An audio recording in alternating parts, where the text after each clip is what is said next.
Welcome back to Java Space. In this video, I'm going to explain to you how I passed my spring exam. So this comes after after receiving quite a number of messages from my social media platforms, from my LinkedIn, from other developers who were actually asking me about how I managed to do it. So I thought, to answer those questions, I can just have a video, and perhaps it's going to also help other developers. I remember when I started, I had a number of questions because I noticed that for you to get certified with Spring, it's like you need to take training from Spring, but I was actually not sure what was going on there. So I'm also going to explain that in this video. Alright, so let's start with the exam itself.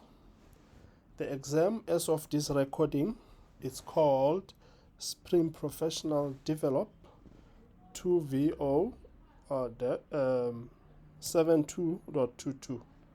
And this exam, if you pass it, you will get a badge, Spring Certified Professional 2024. And as of this recording, the exam comes with 60 questions, which are all multiple choice, and you are expected to get 300 at least to pass the exam. So this 300 passing score, Spring uses an algorithm to calculate that. Myself, I don't even know how that algorithm works, so I cannot be able to explain much on that. And also, you have 130 minutes to complete the test. And this time, I can tell you that is adequate. All right. So what is Spring Certified Professional? So from their website, they say Spring Certified Professional Certificate validates a candidate's expertise with major features of Spring and Spring Boot, and the candidate's ability to apply Spring features to quickly build and deliver production-ready applications. It is part of the Spring Academy Pro subscription. To learn more, we can actually go to the Spring Academy. Alright, so if you wrote the certificate in 2023, your badge, or yes, a certificate badge would be Spring Certified Professional 2023. So I wrote it in 2024. So unfortunate, my first attempt, I failed the exam. My first attempt was in 2022 June. So the passing score that I got, as you can see here, is 290. I almost passed this exam actually, but unfortunately I didn't pass it. So out of from one of the sources I was looking online, the maximum number of points is actually 500, but they expect you to get 300, and the total number of questions is 60, and then you are to write the exam in 130 minutes. And thankfully, or fortunately, the second attempt, I actually passed my certificate. So I wrote the second one in February this year, 2024.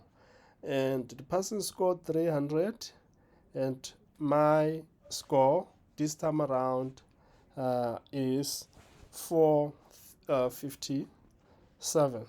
And the maximum score, as I've mentioned in the previous slide, is actually 500. So certificate path or paths.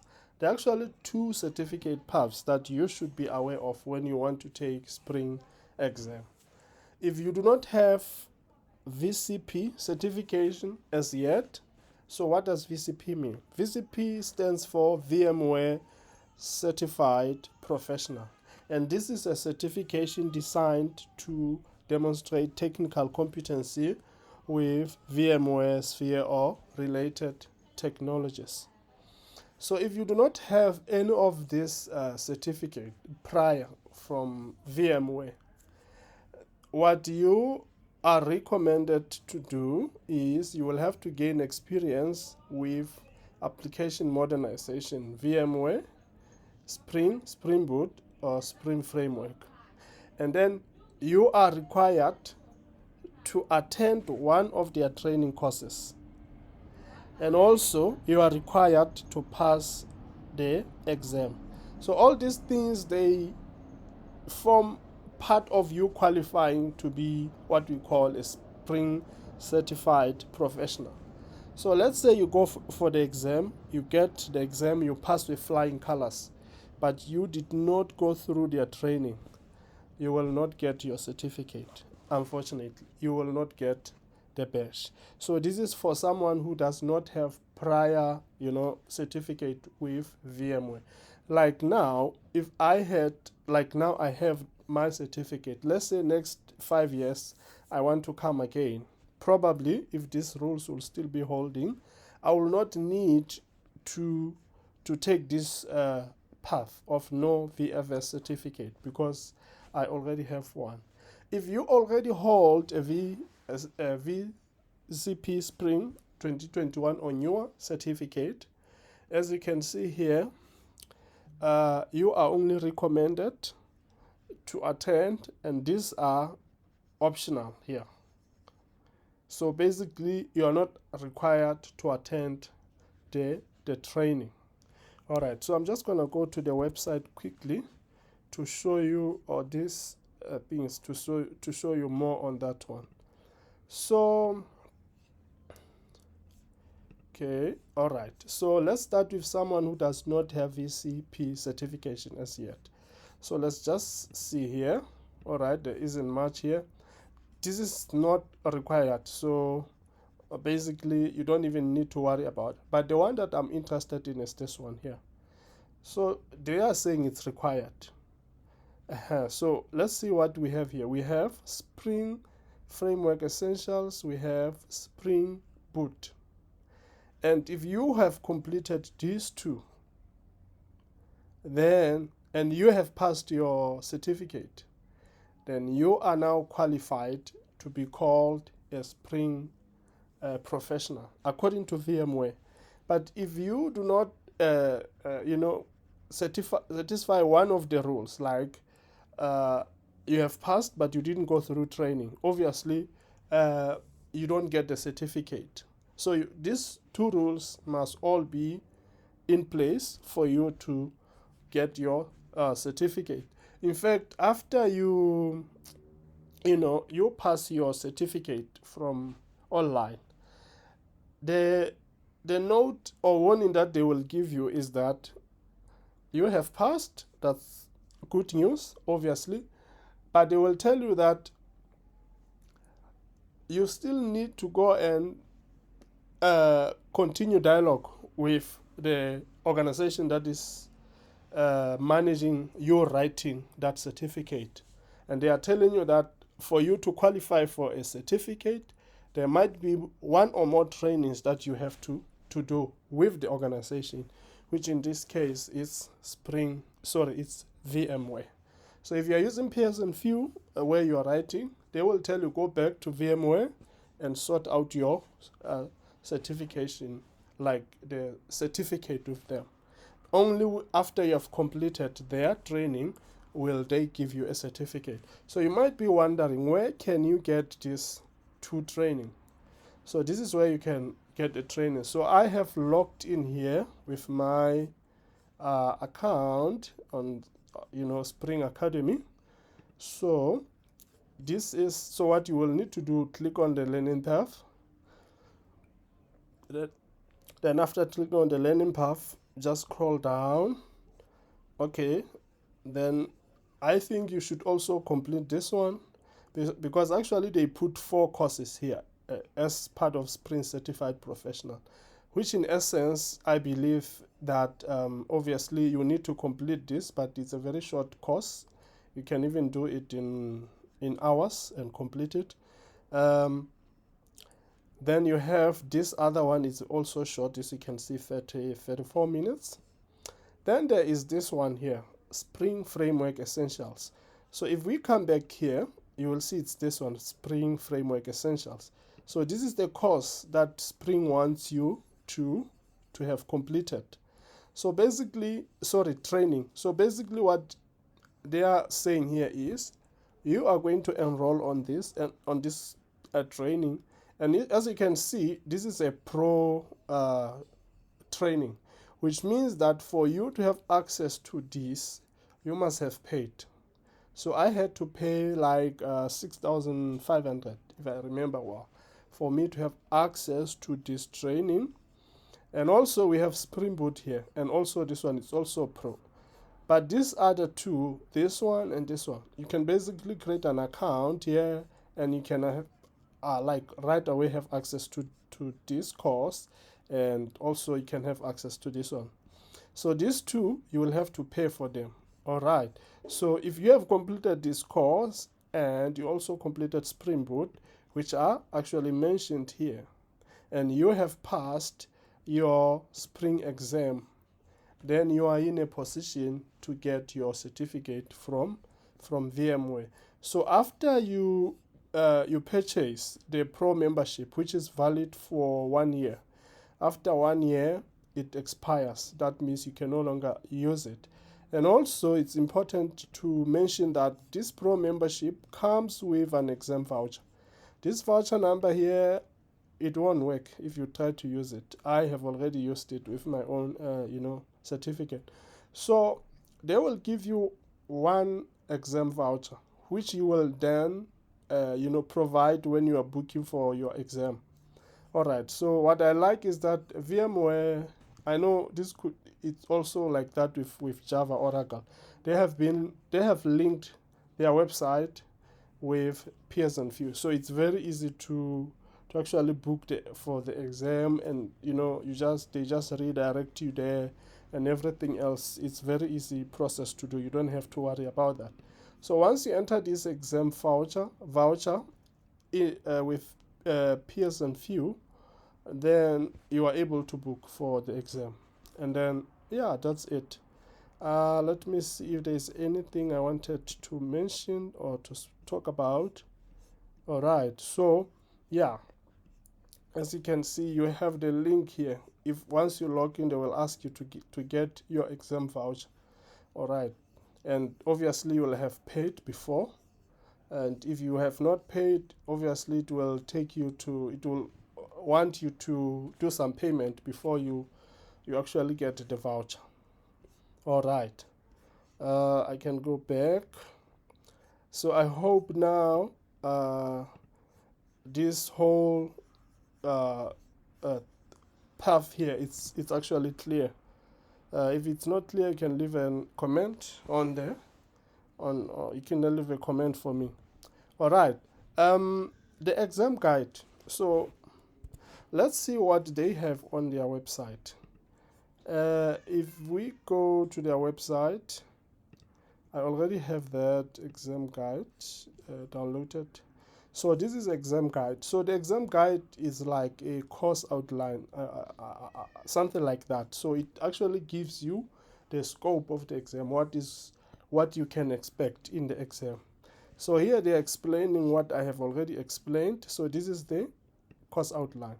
So you see that the section 1, Spring Core, then they talk about introduction to Spring Framework, Java configuration profiles, bin lifecycle, data management, JDBC transactions, Spring MVC, testing, security, Spring Boot, and then that's it under Spring Boot.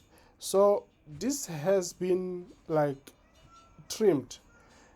in the earlier course outlines that Spring used to produce, they were quite rich in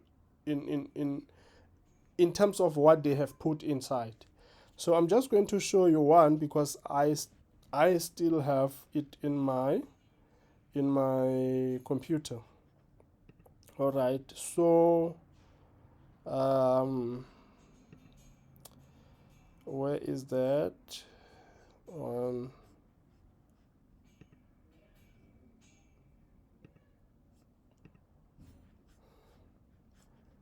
Let me see. All right, so if I go to Spring, I believe, yes.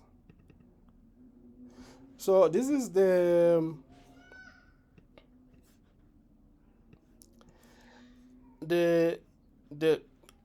guide that was actually put on their website for this particular date. All right, so I want you to see how rich this one is. Like the way they have tabled, or the way they have specified the outline is much more rich. They even put questions. Look at this. This is not present in the other outline, the one that we now have. So I guess that also accounts for why they want you to do their training. Because if they have hidden all this away from us and then they just give us a minimized version of it, which doesn't really show much information or doesn't really have much, then it means that I don't know, but I'm just thinking maybe they're just trying to force us to take their training. Look at on Spring Boot Actuator. They even put this in the form of questions, what you should know, Spring Boot testing and all that. Yeah, so this is what I wanted to show you guys. So the guide, you can actually find the guide from their website. So my own exam experience. The exam, as I said, is 60 questions and 130 minutes. I actually took 90 minutes to complete the exam. And then, so what I normally do after like answering all the questions, I go back again to check that I didn't miss questions, and also to try and think maybe some of the questions where I was not really sure about the answers. It's also time for me to go and rethink and change answers if I need to. But yeah, I took 90 minutes to answer those 60 questions. In my own experience, the exam is fairly difficult, So if I was to rate the exam, I would say intermediate then to senior, then you can take the exam. All right. Also, all the questions in the exam are multiple choice questions. True, you will find true or false questions. You will find a question where there is 4 options, and you will find other questions where there is more than 4 options. Some questions, you're not even told how many options are correct. So you need to figure it out yourself. The question will be like, pick all that apply. So, you will have to pick all that apply.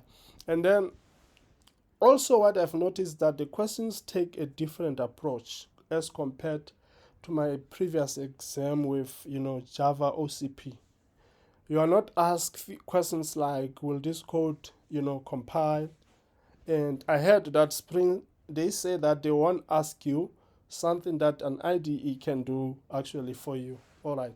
So generally, the questions require you to know Spring concept. So much that if you do not know, you won't be able to answer the questions. So I found those questions to be a bit difficult, or I would say advanced. And obviously, for you to make it, you really need to be familiar with Spring. All right. And other questions, they are not straightforward. They require you to apply concepts that you have learned when you are learning, you know, Spring exam.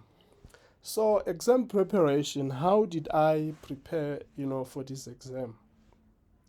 So this is the book I trust when it comes to preparing for exam, Spring in Action. I've been using edition 4. You can buy it online. Then there is this one that is written by Cosmina. This one is specific to the exam, like they are preparing you for the exams. Pivotal Certified Professional Course Spring 5 Developer Exam. I believe they have maybe the latest version on Spring 6, but I'm not sure. You can actually Google that. And also, I had to go through their training, which I showed you in one of my previous slides on Spring Academy. And I also used to follow their conferences where they do live coding. They present, you know, new features of Spring and things like that. I will watch those conferences. They are there on YouTube. You can actually go and watch. Then there's their documentation, which I think that one you cannot overemphasize it. The best way to learn Spring is to use their documentation.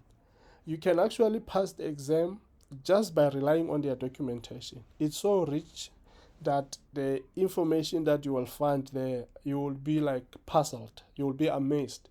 So the Spring framework documentation is so good. So I will highly recommend a developer to make intensive use of it. Another thing I used to do was to read articles online, like lots of websites. If let's say I'm reading on a topic and I don't really understand, I will go to Google, search that topic, and then look at how other articles, you know, their views on that particular topic of interest and the likes. So yes, guys, in terms of, okay, the last thing I forgot to mention is writing code. This is why I have this here. The best way to learn anything in the coding world, or, you know, programming, is to write code. So I wrote lots of Spring code. I wrote lots of code when I was learning Spring. And that also really helped me a lot. You cannot just learn Spring theoretical. You must be practical. You must implement these things. I remember when I was learning on Spring Boot how it works. And then you see with Spring Boot, you will put in your dependency. You will say Spring Boot starter, web, Spring Boot starter, you know, security, Spring Boot starter, validation, starter, data JPA. So I was thinking, why can't I also create my own starter? Then I started doing that. And then that also helped me a lot to understand how all these things actually connect together and actually work. So coding, if I was to select the top most important things that helped me to pass the exam, coding, Spring documentation, watching Spring conferences, obviously the Spring Certified Professional training on Spring Academy website, and also Spring in Action. This actually helped me so much. I did use this book. I read it, you know. So basically I would say everything that I have put here is important. Nothing is more like important than the other. Yeah, in a nutshell, that's how I obtained my Spring developer certificate. So I wish all of you guys the best who are going to take this exam. The exam is a bit difficult. Please prepare well in advance for the exam and write code. Also, another thing I want to mention as the last option is that with the training on the Spring Academy, they have lots of labs there. Ensure that you complete all those labs. Don't say, oh, I know this topic, I'm not going to complete the lab. Complete all those labs. You won't regret it. All right. Thank you guys for watching this video, and I wish you the best for for those who are going to take their Spring certificate.